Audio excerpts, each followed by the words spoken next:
چہرے پر دھبے پڑنے پر. ام سلمہ رضی اللہ عنہا سے روایت ہے کہ نبی صلی اللہ علیہ وسلم نے ان کے گھر میں ایک لڑکی دیکھی جس کے چہرے پر کالے دھبے پڑ گئے تھے. آپ نے فرمایا اس کو دم کرا دو کیونکہ اسے نظر لگ گئی ہے. یہ بخاری کی روایت. جلنے پر. محمد بن حاتب سے مروی ہے کہ ایک مرتبہ میرے ہاتھ پر ایک ہانڈی گر گئی جس سے میرا ہاتھ جل گیا تو میرے والد مجھے رسول اللہ صلی اللہ علیہ وسلم کے پاس لے گئے.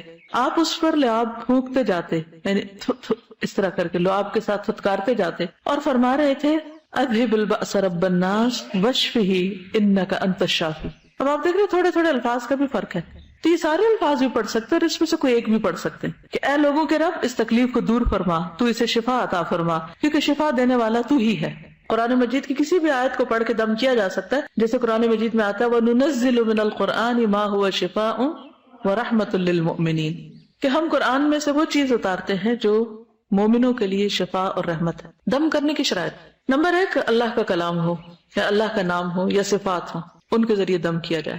اللہ کا کلام جس میں سورۃ فاتحہ بھی ہے, آیت الکرسی بھی ہے, معوذتین بھی ہے, سورۃ البقرہ کی آخری آیات بھی ہیں, ان کے تو دلائل بھی ملتے ہیں. لیکن اس کے علاوہ بھی اللہ کے کلام سے دم کیا جا سکتا ہے, اللہ کے ناموں سے. نمبر 2, عربی زبان میں ہو اور ایسے الفاظ میں ہو جن کا معنی اور مفہوم واضح ہو, کلیئر الفاظ ہو, مجہول اور نامعلوم الفاظ نہ ہو. کیا پتہ جنوں کو پکارا جا رہا ہو. آپ نے کبھی تعویذ دیکھے ہوں گے, اس میں بڑے عجیب و غریب قسم کے نام لکھے ہوتے ہیں. ٹھیک, تو الفاظ واضح ہوں, نمبرز نہ ہوں.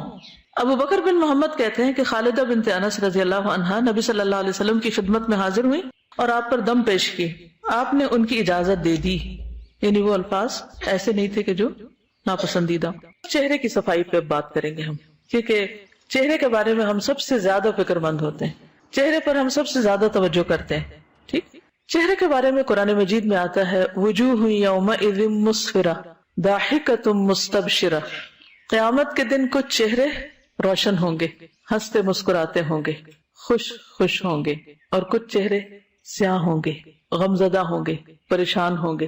چہرے کی خوبصورتی دن میں 5 مرتبہ وضو کرتے ہوئے اسے اچھی طرح دھونے سے خود بخود آ جاتی. قیامت کے دن نبی صلی اللہ علیہ وسلم اپنی امت کو وضو کے اعضاء کے چمکنے کی وجہ سے پہچانیں گے.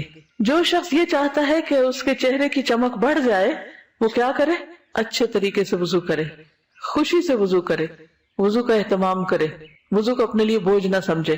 لیکن چہرے پر کوئی ایسا کام نہیں کرنا چاہیے جو اللہ رب العزت کو ناراض کرنے والا ہو. چہرے کی جب صفائی پہ لوگ آتے ہیں تو وہ صرف دھونے کی حد تک نہیں رہتے بلکہ اس سے کہیں آگے بڑھ جاتے ہیں. بعض اوقات اس پر لگانے والی چیزوں میں اتنا اسراف کرتے ہیں کہ وہ گناہ کی حد میں چلے جاتے ہیں. بعض اوقات اس صفائی میں سب کچھ چہرے سے نوچ ڈالتے ہیں بلکہ اپنی مرضی سے اپنی شکل میں کمی بیشی کرنے لگتے ہیں, جن میں بھویں بنانا وغیرہ یا پورے چہرے کے بال اکھاڑنا شامل ہے.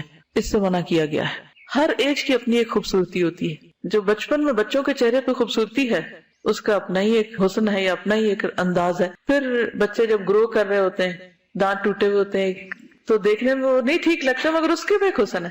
پھر جب وہ جوان ہو جاتے ہیں ایک اور خوبصورتی ہے. پھر بڑھاپے کا اپنا ایک وقار ہوتا ہے. تو میرا خیال ہے کہ بدلتے حالات کے مطابق اپنے آپ کو ایڈجسٹ کرنا اور اس کو ایکسپٹ کرنا یہ بھی ضروری ہے. بیماری کا علاج اور اس کے اوپر رقم خرچ کرنے کا تو جواز ملتا ہے, لیکن اپنے جسم کو ایسے تجربات کی نظر کرنا اور پھر اس میں اس طرح کی تبدیلیاں کرنا درست نہیں. اگر یہ خلق کی تبدیلی میں نہیں آتا تو پھر کیا آئے گا؟ کیا اپنا گلا کاٹ کے کسی اور کا اپنے اوپر لگانا؟ یعنی خلق کی تبدیلی جس کا قرآن میں ذکر آیا ہے وہ پھر ہے کیا اگر یہ نہیں؟ تو ایکسپینسو پروسیجرز بھی ہوتے ہیں اور یقیناً ان کے سائیڈ ایفیکٹس بھی ہوں گے, کیونکہ نیچر میں خلل جو ہے وہ انسان کو ہمیشہ کاسٹلی پڑتا ہے.